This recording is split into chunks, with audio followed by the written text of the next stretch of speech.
बीवी बीमार थी। मैं पहली बार भीख मांगने निकला। सड़क पर बैठा तो एक लड़की ने मेरी गोद में 50,000 फेंके और बोली, मेरा हलाला कर दो। मैं फौरन मान गया और फिर रात गुजार कर फारिग होकर गुस्ल करके जाने लगा तो मेरी नजर इस लड़की की। मैंने सोचा एक बार मजीद। आज फिर मेरी बीवी की तबीयत बहुत ज्यादा खराब हो रही थी। मैं एक मजदूर बंदा था। मैं अपनी बीवी का इलाज क्या करवाता, अखराजात ही पूरे नहीं कर पा रहा था। पिछले एक हफ्ते से मैं मुसलसल अपनी बीवी का इलाज करवा कर अब खाली हाथ हो चुका था। मैंने अपने जानने वालों से उधार लेकर भी इलाज पर लगा लिया था। अब उधार देने के काबिल भी नहीं रहा था। मैं सर पकड़ कर बैठा हुआ था। मेरे छोटे छोटे बच्चे थे। मैं अपनी बीवी को यूं मरता हुआ नहीं देख सकता था। मैंने जब अपने बच्चों पर नजर डाली तो वो सहमे हुए से अपनी माँ को देख रहे थे। मैं अपने बच्चों को ऐसी अजियत में नहीं देख सकता था, इसलिए मैं फौरन उठा और घर से निकलकर अपने एक रिश्तेदार की तरफ रवाना हुआ। मेरा वो रिश्तेदार बहुत पैसे वाला था और मैं इससे पहले भी एक बार अपनी बीवी के इलाज के लिए कर्जा ले चुका था, मगर मुझे उम्मीद थी कि वो दूसरी बार भी मुझे पैसे देने से इनकार नहीं करेगा। मैं इस वक्त अपनी बीवी का ऑपरेशन करवा कर इस मसले से जान छुड़वाना चाहता था। मैं एक देहाती इलाके में रहता था, जबकि मेरा रिश्तेदार शहर के एक बेहतरीन इलाके में रहता था। मुझे वहां पहुंचते पहुंचते दिन ढल गया था। जो मैं अपने रिश्तेदार के पास पहुंचा तो मैंने इसके चेहरे पर वाज़िया नागवारी महसूस की। मैं शर्मिंदगी से जमीन में गिर गया, मगर मेरी मजबूरी थी। मेरी बीवी मरने वाली थी और मैं इसके इलाज के लिए कुछ भी करने को तैयार था। अपने रिश्तेदार के चेहरे पर नागवारी महसूस करके भी मैंने इसे अपना मसला बताया, मगर इसने मुझे कहा कि भाई, मैं तुम्हें पहले भी जो रकम दे चुका हूँ, मुझे इसके वापसी की कोई उम्मीद नहीं है। मैं जानता हूँ तुम एक मजदूर पेशेवार इंसान हो, अब तुम पर मजीद पैसे नहीं बर्बाद कर सकता। मैं बेयकीनी से रिश्तेदार को देख रहा था, जिसने मुझे साफ अल्फाजों में इनकार कर दिया था। मेरी आखिरी उम्मीद खत्म हो चुकी थी। मैं उठकर वापस आ गया। मैं बाहर आया तो आंखों में बेख्तियार आंसू आ गए थे। मुझे लगा कि अब आखिरी हल यही रह गया था कि मैं घर जाकर अब अपनी बीवी की मौत का इंतजार करूं, क्योंकि मेरे पास और कोई चारा नहीं था। मगर तब जाने मेरे दिल में क्या आया कि मैंने शहर में गाड़ियां और अमीर लोगों को देखकर अचानक एक गाड़ी में बैठे शख्स के सामने हाथ फैला दिया और इसे बोला कि भाई, अल्लाह के नाम पर मेरी मदद करो। मेरी बीवी बहुत बीमार है, मुझे इसके इलाज के लिए पैसा चाहिए। इस शख्स ने एक नजर मुझे देखा और अपनी जेब से 100 रुपए निकाल कर मेरे हाथ पर रख दिए। मैं इसे दुआएं देता हुआ दूसरी गाड़ी की जानिब बढ़ गया। इसी रात को न जाने तक मैंने ढेरों लोगों के आगे हाथ फैलाए थे। मुझे ये कहकर रद्द कर दिया था कि ये तो तुम लोगों के पुराने ड्रामे हैं। मांगने के लिए कभी अपनी बीवी को बीमार कर देते हो तो कभी वालदा और बेटी को। कुछ लोगों ने मुझे मेहनत से मजदूरी करने की तलकीन भी की थी। मैं अब किसी को तफसील नहीं बता सकता था। जरूरी नहीं था कि हर मांगने वाला ऐसा ही हो। मैंने कम उम्री से मजदूरी की थी। मैं आज इस मजबूरी से गुजर रहा था। मजदूरी से कमाने वाले पैसों से मेरा काम नहीं बन सकता था। मैंने मजबूरी में इन सब की बातें सुनी, इनसे भीख मांगता रहा। रात तक मैंने पैसे इकट्ठे करके जब गिनती करना शुरू किए, मैं खुश हो गया, क्योंकि मेरे पास तकरीबन 8,000 हो चुके थे, मगर अभी भी मुझे 40,000 मजीद चाहिए थे। मैं सोचने लगा कि अगर मैं मजीद इसी तरह 2-3 रातें भीख मांगने में गुजार दूं तो यकीनन मेरे पास अपनी बीवी के इलाज के लिए पैसा जमा हो जाएगा। मैंने देखा था कि जहां कुछ लोग तंग दिल से थे, वहीं कुछ लोग ऐसे भी थे जो खुलकर अल्लाह के नाम पर देते थे। अभी दुनिया में नेक लोग बाकी थे। मैं अभी वहीं बैठा हुआ था कि एक चादर में छुपी हुई लड़की मेरे पास आई। मैं इस लड़की को देखकर ठिठक गया। वो लड़की बोली, मैं तुम्हें काफी देर से देख रही हूँ। तुम लोगों से भीख मांगते रहे और अब तुम पैसा गिनती कर रहे हो कि तुम्हें पैसों की जरूरत है, या फिर तुम पेशा वार बहकारी आई हो। इस लड़की का सवाल मुझे गुस्सा दिला गया था। मुझे लगा कि वो लड़की मेरी बेइज्जती कर रही है। मैंने इसे कहा, मेरे हाथ पैर सलामत हैं, मैं मजदूरी करके कमा सकता हूँ, मगर इस वक्त मुझ पर ऐसी मजबूरी है कि मुझे एक साथ बड़ी रकम चाहिए और वो मुझे मजदूरी से नहीं मिल रही, इसलिए मुझे मजबूरन भीख मांगना पड़ रही है। मुझे ये एहसास दिला रहा था कि मैं एक अनजान लड़की के सामने अपने एक छोटे से अमल की सफाई पेश कर रहा था। तब वो लड़की बोली कि गुस्सा मत करो, मैं भी तुमसे यही पूछना चाह रही थी कि अगर तुम जरूरतमंद हो और तुम्हें पैसा चाहिए तो मैं तुम्हारी मदद कर सकती हूँ। तुम्हें बदले में मेरा एक काम करना होगा। मैंने इस लड़की को देखा, मुझे वाकई रकम की सख्त जरूरत थी। जितनी जल्दी पैसे मिल जाते इतना अच्छा था कि मैं अपनी बीवी का फौरन इलाज करवा लेता। मैंने इस लड़की से कहा कि मैं तुम्हारा काम करने को तैयार हूँ, तुम बस मेरी मदद करो। वो मुझसे पूछने लगी कि कितने पैसे चाहिए। मैंने कहा कि मुझे 70,000 तक की रकम चाहिए। मैं अपनी बीवी का ऑपरेशन करवाना है, वो बहुत बीमार है, मरने वाली है। लड़की की अगली हरकत ने मुझे हैरत से साकिन कर दिया। इसने इसी वक्त अपना एक बैग खोला और वहाँ से 1 लाख की रकम निकाल कर मेरी गोद में डाल दिया। मैं हक्का बक्का से इस लड़की को देख रहा था। 70,000 देने के बजाय इसने कहा, ये रकम तुम्हारी हुई, बस तुम इसके बदले मेरे साथ हलाला करो। इस लड़की के अल्फाज पर मैं परेशान हो गया। मैं शादीशुदा मर्द था जो अपनी बीवी के अलावा किसी दूसरी औरत के बारे में सोच भी नहीं सकता था और वो लड़की मुझसे हलाले के लिए बोल रही थी। मैं पर सोच नजरों से कभी इस लड़की को देखता था, कभी अपनी गोद में पड़ी इस रकम को, जिसके जरिए मैं एक ही दिन में अपनी बीवी का ऑपरेशन करवा कर इसे बचा सकता था। अगर मैं आज ये सोचने बैठ जाता कि मैं अपनी बीवी से बेवफाई कर रहा हूँ तो मेरी बीवी मर जाती। मैंने अचानक फैसला किया और वो रकम अपने पास महफूज करके बोला कि ठीक है, मुझे तुम्हारा मुतालबा मंजूर है, मगर तुम ये काम जितनी जल्दी करो इतना ही बेहतर है। मेरी बात पर वो लड़की इशारा करके चलने लग गई और बोली कि देर नहीं लगेगी, तुम अभी मेरे साथ चलो, मैंने निकाह का इंतजाम करवा लिया है। मैं भी इस लड़की के पीछे चल पड़ा। मुझे इससे ज्यादा और क्या चाहिए था। अगर आज की रात मैं ही फारिग हो जाता तो मैं अगले दिन अपनी बीवी का ऑपरेशन करवा लेता। मैं दिल ही दिल में खुश हो रहा था कि मैंने पैसे लेने का बिल्कुल ठीक फैसला किया था। मुझे अगर मेरे रिश्तेदार ने ठुकराया था तो यहाँ पर बहुत से लोगों ने मदद कर दी थी और अब ये लड़की मिल गई थी। ये कोई नाजायज काम बिल्कुल नहीं बोल रही थी। अगर इसके शोहर के साथ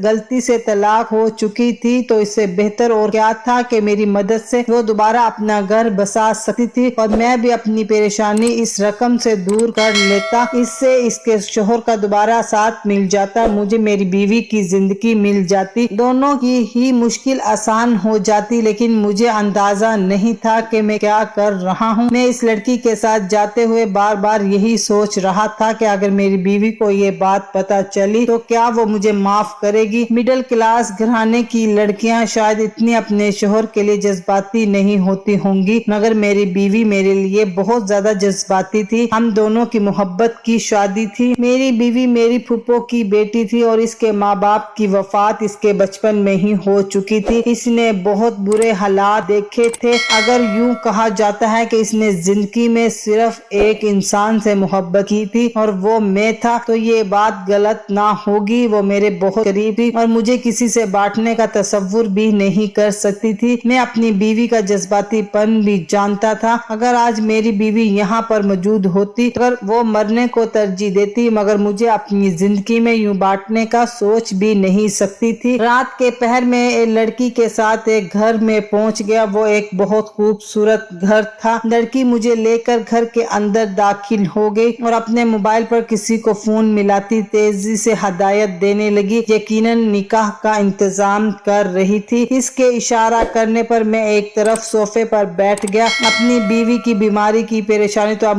भी मुझे थी, मगर मेरे सर से एक बड़ा बोझ उतर चुका था कि मैं पैसों का कैसे इंतजाम करूंगा। इसलिए इस वक्त मुतमईन सा था। मैं वहां बैठा हुआ था। इस लड़की ने फोन बंद करके मुझे देखकर पूछा, क्या तुमने रात का खाना खाया है? मैंने नफी में सर हिला दिया। मुझे इसके पूछने पर भूख का एहसास होने लगा। मैं सुबह का अपने घर से निकला हुआ था और घर पे भी अपनी बीवी की परेशानी में मैंने कुछ खाया ही नहीं। नहीं था। इस लड़की ने मेरे लिए खाने का बंदोबस्त किया और तब तक 2-3 गवाह और मौलवी साहब भी घर पर आ गए। हमारा इसी वक्त निकाह हुआ और वो मर्द यहाँ से लड़की को खुदा हाफिज बोलकर वहाँ से चले गए। मैं बेचैन सा बैठा था। निकाह करके मैं इसके घर बैठा हुआ था, मगर अब मेरी बीवी के बारे में सोच सोच कर मुझे परेशानी हो रही थी। लड़की मेरे पास आई तो मैंने इसे अपनी बीवी के बारे में कहा कि सोच सोच कर मुझे परेशानी हो रही है। लड़की मेरे पास आई तो इसे देखकर मुझे हैरत का झटका लगा। मैं मर्द होकर इतना घबरा रहा था जबकि वो मेरे बिल्कुल पास बैठ गई जैसे ये कोई आम सी बात हो। मैंने सुना था कि हलाला करने वाली औरतें बहुत बेबस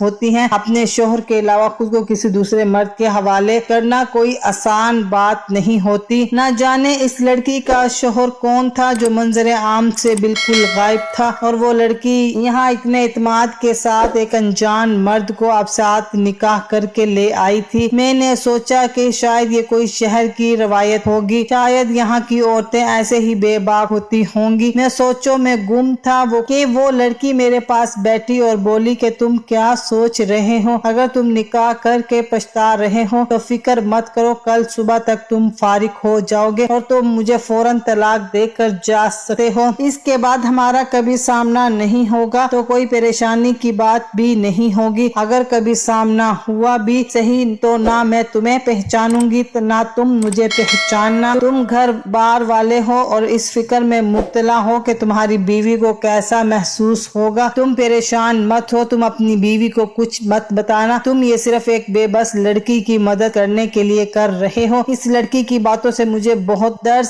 मिली और मैंने इससे कहा कि मैं सिर्फ एक सवाल करना चाहता हूँ, तुम्हारा शोहर कौन है? क्या वो जानता है कि तुम हलाला कर रही हो? क्या वो तुम्हारे साथ दोबारा शादी करने को तैयार है? मेरे सवाल पर अचानक वो लड़की बिल्कुल गुमसुम हो गई। मुझे लगा कि मैंने इसके कोई जख्म उधेड़ दिए हों। मैं शर्मिंदा होने लगा और इससे पहले कि मैं माजरत करता, अचानक वो लड़की सपाट सी लहजे में बोली कि तुम्हें अपने पैसों से मतलब होना चाहिए। तुम्हें पैसा मिला है, अब तुम काम करो और मुझसे जाती सवालात मत करो। इस लड़की के अचानक लहजा बदल लेने पर मैं हैरान हुआ था, मगर इसके बाद मैंने जुबान बंद कर ली और एक पूरी रात इस लड़की के साथ कोई न कोई सवाल जवाब करते ही गुजारी थी। अगली सुबह मेरी मामूल के मुताबिक सुबह आंख खुल गई क्योंकि मैं फजर की नमाज पढ़ने का आदी था। मैं एक मजदूर इंसान था, मुझे अक्सर फजर के वक्त मजदूरी के लिए जाना पड़ता, इसलिए मेरी आदत ज्यादा देर सोने की नहीं थी। मैं उठकर गुस्ल करने के इरादे से अभी बाथरूम की तरफ जा ही रहा था कि मेरी नजर इस लड़की पर पड़ी। वो लड़की लापरवाह सी बिस्तर पर सोई हुई थी। मैंने फौरन अपनी नजर उठानी चाही, मगर मेरी नजर एक जगह पर ठिठक गई। इसके वजूद को देखकर मैं कितनी देर हरकत नहीं कर पाया था और फटी फटी आंखों से इसे देख रहा था। मुझे बिल्कुल एहसास ही नहीं हुआ कि ये मैं क्या कर रहा हूँ। अगर वो लड़की जाग रही होती तो यकीनन मेरी हरकत को बहुत गलत समझ लेती, मगर मैं तो इस लड़की को फटी फटी आंखों से कैसे देख रहा था, मुझे बिल्कुल एहसास ही नहीं हुआ। मैं तो इस लड़की के जिस्म को किसी और वजह से देख रहा था। बिलाशुबा वो लड़की बड़ी हसीन थी, बहुत साफ रंगत की मालिक थी और किसी को भटकाने की सलाहियत रखती थी, मगर इस वक्त मैं सोई हुई लड़की को जिस वजह से देख रहा था, इसे सोच सोच कर मेरा दिमाग घूम गया था। नमाज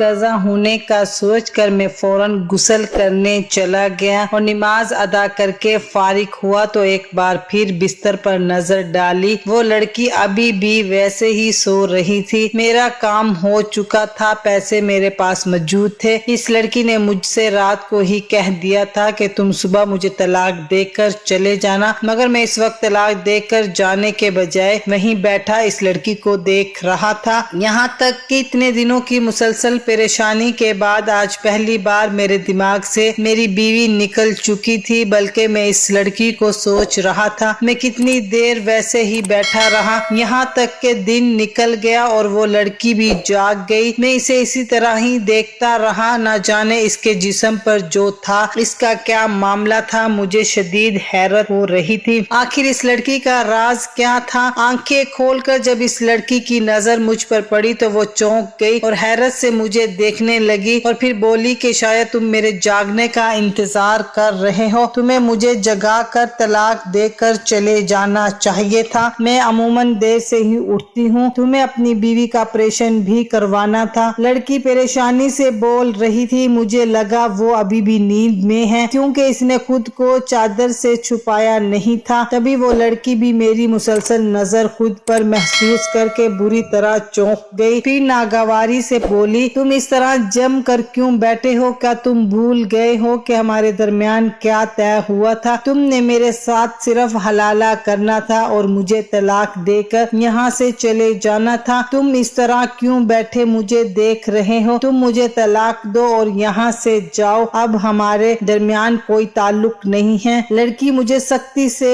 कह रही थी। शायद इसे लगा कि इसे देखकर मेरी नीयत खराब हो चुकी है। मैंने गहरा सांस लिया और इसे बोला कि फिक्र मत करो, मैं इतना कमजोर नफ्स का मर्द नहीं हूँ कि एक रात में तुम पर दिल दे बैठूं। मैं अपनी बीवी के साथ बहुत बावफा हूँ और मुझे अपनी बीवी बहुत अजीज है। मेरे अल्फाज पर वो लड़की गहरी सोचों से मुझे देखने लगी। मैंने इस लड़की से कहा कि मेरे यूं देखने की वजह तुम्हारा जिस्म नहीं है। ये तुम भी जानती हो कि मैं क्यों इस तरह ठिठक गया हूँ। क्या तुम मुझे बता सकती हो ये सब क्या है? मेरे सवाल पर अचानक इस लड़की को जैसे होश आया। वो पूरी तरह गड़बड़ा कर अपनी चादर खुद पर लपेट गई और मुझे खड़ी और मुझे गहरी नजरों से घूरते हुए बोली कि तुम अपनी हद से आगे मत बढ़ो। ये मसला तुम्हारा नहीं है, तुम यहाँ से जाओ। मगर मैं वहाँ से जाने को तैयार नहीं था। मैंने इस लड़की से कहा कि जब तक तुम मुझे जवाब नहीं दोगी यहाँ से नहीं जाऊंगा। लड़की मेरे सवाल पर परेशान हो गई। एक सादा सा मर्द लगा था जो इसके हुक्म की तामील करता, जैसे वो कहती और वैसा करके यहाँ से चला जाता। मगर मैं इस वक्त जिस संजीदगी से इसे देख रहा था ये बात इसे परेशान कर रही थी और परेशान तो मैं भी हो चुका था। मुझे लगा कि इस लड़की के साथ कोई बहुत बड़ी गड़बड़ है। लड़की बोली कि क्या तुम्हें वापस जाने की जल्दी नहीं है? तुम अपनी बीवी का ऑपरेशन भी करवाना है? मैं बोला कि मुझे अपनी बीवी का करवाना है, मगर मैं यहाँ से जाते हुए तुम्हें तलाक देकर नहीं जाऊंगा। तुम भी मेरी बीवी ही रहोगी। मैं जब तक तुमसे सच नहीं जान लूंगा मैं तुम्हें आजाद नहीं करूंगा। मेरी बात पर वो लड़की घबरा गई और चीखते हुए बोली कि तुम मुझे धोखा दे रहे हो। तुम भी नफ्स परस्त मर्द निकले। तुम्हारी नीयत आज मुझ पर खराब हो चुकी है। तुमने शायद अपनी पूरी जिंदगी में मुझ जैसी लड़की नहीं देखी होगी, जबकि तुम्हें मैं इतनी आसानी से मिल गई। वो बोली कि तुम्हें इस काम के पैसे मिले हैं। अगर तुमने मेरे साथ कोई चालाकी करने की कोशिश की तो मैं ये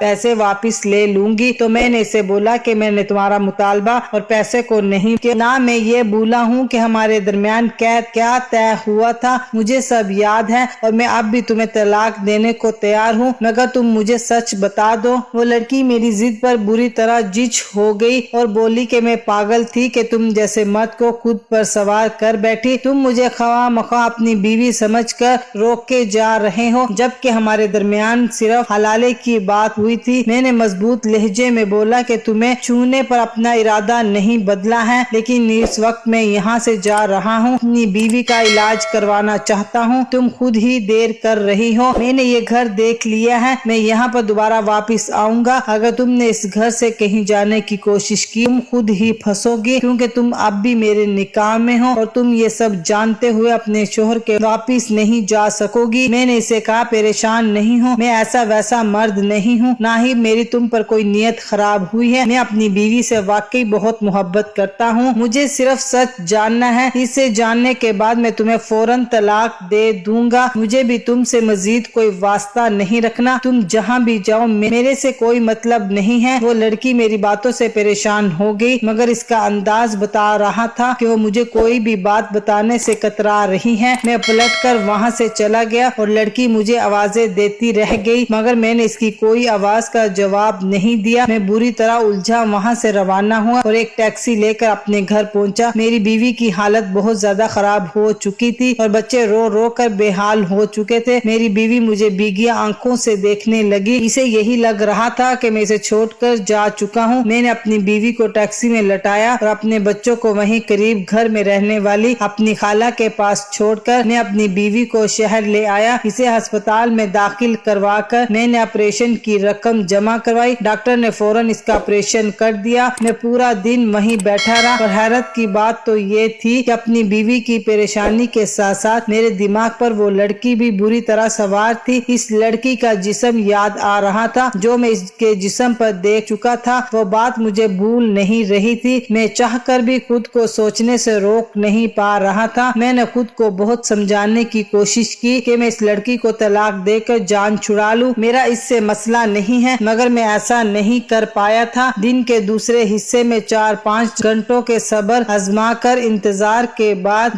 डॉक्टर ने मुझे खुशी की नवीद सुनाई कि मेरी बीवी का ऑपरेशन कामयाब हो गया है और अब वो सिर्फ दवाओं के जेर असर पर सुकून नींद सो रही है। मैं खुश हो गया। मैंने एक नजर अपनी बीवी को देखा। डॉक्टर ने मुझे कुछ हदायत देते हुए समझाया कि अब 2-3 दिन मेरी बीवी को अस्पताल में ही रहना होगा ताकि हम इसके चेकअप वगैरह करते रहे। फीस मैं पहले ही जमा करवा चुका था। मुझे मजीद परेशानी नहीं रही थी। बीवी ने भी कई घंटे नींद में ही पड़े रहना था। डॉक्टर मुझे ये बता चुका। वहाँ अस्पताल से निकला और फौरन इसके घर पहुँच गया। मुझे रह रह कर ख्याल आ रहा था कि शायद वो लड़की वहाँ से भाग चुकी है, मगर जब मैं अंदर गया तो ये देखकर मुझे सुकून हुआ कि वो लड़की अब भी वहीं मौजूद थी और वो सर पकड़कर इस सोचों में गुम बैठी थी और मुझे इसे देखकर बिल्कुल हैरत नहीं हुई थी। वो अभी तक इसी कमरे में बैठी हुई थी। इसकी परेशानी वजह थी जो मैं इसके सर पर सवार हो चुका था। मैं जानता हूँ इसने को क्यों ये हलाला किया था। यकीनन इसका शोहर दोबारा निकाह के लिए बाजी कर रहा था। मुझे देखकर वो लड़की तीर की तरह मेरी तरफ पहुंची और मैं चीखती हुई बोली कि मुझे तलाक दो वरना तुम मारे जाओगे। अगर तुमने मजीद मुझे अपने साथ लटकाए रखा तो मेरा कुछ नहीं बिगड़ेगा, बल्कि तुम्हें मारकर मुझे बेवा कर दिया जाएगा। तुम्हें लगता है कि मेरा शोहर कोई आम इंसान है। इस लड़की के अल्फाज पर मैं दंग रह गई। सुबह रो रो कर पागल हो रही थी और गुस्सा कर रही थी। अब मुझे धमकाने लगी थी। मेरा ख्याल बिल्कुल ठीक ठाक था। मैंने इस लड़की से कहा कि मैं अल्लाह के सिवा किसी से नहीं डरता। अगर अल्लाह ने मेरी मौत रखी है तो मुझे मौत आ जाएगी और अगर मेरी जिंदगी बाकी है तो चाहे इसका शोहर कुछ भी कर ले मैं जिंदा ही रहूंगा। मैंने इससे कहा कि मैं अब भी तुमसे वही बात करूंगा। तुम मुझे सब कुछ बता दो तो मैं यहाँ से चला जाऊंगा। मगर वो लड़की मुझे कुछ बताने को तैयार नहीं हुई और परेशान होती रही। मगर इस बार भी डट चुका था कि ऐसे इस लड़की को जाने नहीं दूंगा। कि पहले रोज जब मैंने इस लड़की का वजूद देखा था तो मैं बुरी तरह घबरा गया था। इस लड़की की पश्त पर ब्लेड से लिखाई की हुई थी और वो अल्फाज मुझे दंग कर गए थे जो कि वहाँ इसकी पश्त पर हलाला के नंबर लिखे हुए थे और आखिरी नंबर था कि 7वां हलाला, यानी मैं इस लड़की का 8वां हलाला करने वाला मर्द था। मुझे ये बात इसी रोज बुरी तरह चुभ रही थी। मेरी इंसानियत ये गवारा नहीं कर रही थी कि मैं इस लड़की को यूं ही छोड़ देता। मैं जानता था कि वो लड़की खुद अपने वजूद पर वो अल्फाज नहीं लिखती होगी। यकीनन कोई और था जो इसके साथ ऐसा कर रहा था और वो कोई और नहीं इसका शोहर ही हो सकता था। इसके बाद पूरे 7 रोज मेरी बीवी अस्पताल में बेहतरी की तरफ माइल होती रही और मैं इसी लड़की के सर पर सवार रहा था। मैं इसे तलाक ना देने की कसम खा ली थी। पूरा हफ्ता गुजर जाने के बाद भी जब मैंने इस लड़की का मुतालबा नहीं माना और अपने अल्फाज पर कायम रहा तो 7वें रोज इस लड़की ने रोते हुए मुझे सब सच बता दिया। इसने बताया कि वो एक दरमियानी तबके के घर से ताल्लुक रखने वाली लड़की है और वो लड़का इसके स्कूल में पढ़ता था। दोनों को मोहब्बत हुई और शादी कर ली, लेकिन शादी के बाद वो इसे हर किस्म की अजियत देने लगा और रोजाना इस पर तशद्दुद करता और जब वो चीखती तो वो बहुत खुश होता।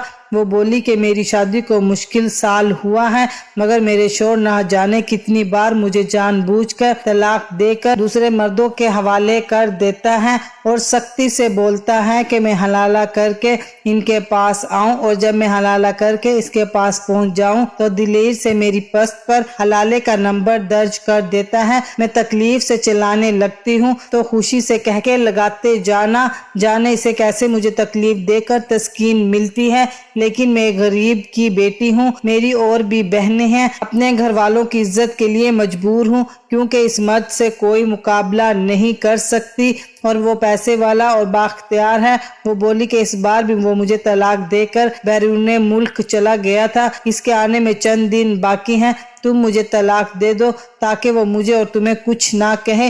मैंने इस लड़की से कहा कि मैं तुम्हारी मदद करूंगा, मगर वो मेरी मदद लेने को तैयार ना हुई और बोली तुम मुझे फौरन तलाक दो किसी की मदद नहीं चाहिए। अगर तुमने मेरी मदद करने की कोशिश की तब भी ये मेरी दूसरी बहनें और घर वाले इस मर्द के इख्तराब का निशाना बनेंगी और मैं ऐसा नहीं चाहती। मैं गरीब की बेटी हूँ, मेरी और बहनें भी हैं, अपने घर वालों की हिफाजत के लिए बहुत ज़्यादा मजबूर हूँ। इस मर्द से कोई मुकाबला नहीं कर सकती। वो जहनी मरीज ज़रूर है लेकिन इसके पास पैसों की ताकत भी है।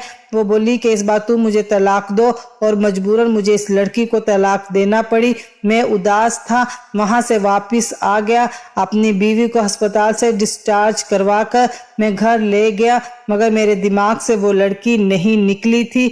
मुझे इसके लिए बहुत अफसोस हो रहा था। चंद दिन बाद मैं दोबारा इसके घर में गया। मैं एक आखिरी बार इस लड़की से मिलना चाहता था मगर तब मुझे वहाँ गेट पर खड़े चौकीदार ने बताया कि वो लड़की हमेशा मेरे जाने के बाद पीछे खुदकुशी करके खुद को मौत के हवाले कर गई थी और जो मुझे समझा रही थी कि अपने घर वालों की हिफाजत के लिए वो मजीद कोई ऐसा वैसा कदम नहीं उठाना चाहती। शायद खुद दुनिया से इतनी थक चुकी थी कि समझा बिना ही अपनी जान ले बैठी। वो शायद दोबारा हलाला करने के लिए खुद को तैयार नहीं कर पा रही थी जिसकी वजह से इसने खुदकुशी को इस हलाले पर तरजीह दी थी। थके थके कदमों से वापस आ गया। मेरी जिंदगी इस हलाले के बाद इससे अच्छी गुजर रही थी। मेरी बीवी अब ठीक हो चुकी थी। मैंने अपनी बीवी को कभी इस लड़की के बारे में नहीं बताया था मगर मुझे इस लड़की का ख्याल अभी तक आता रहता है और इस बात को 5 साल गुजर चुके हैं। अल्लाह हाफिज। खत्म शुद।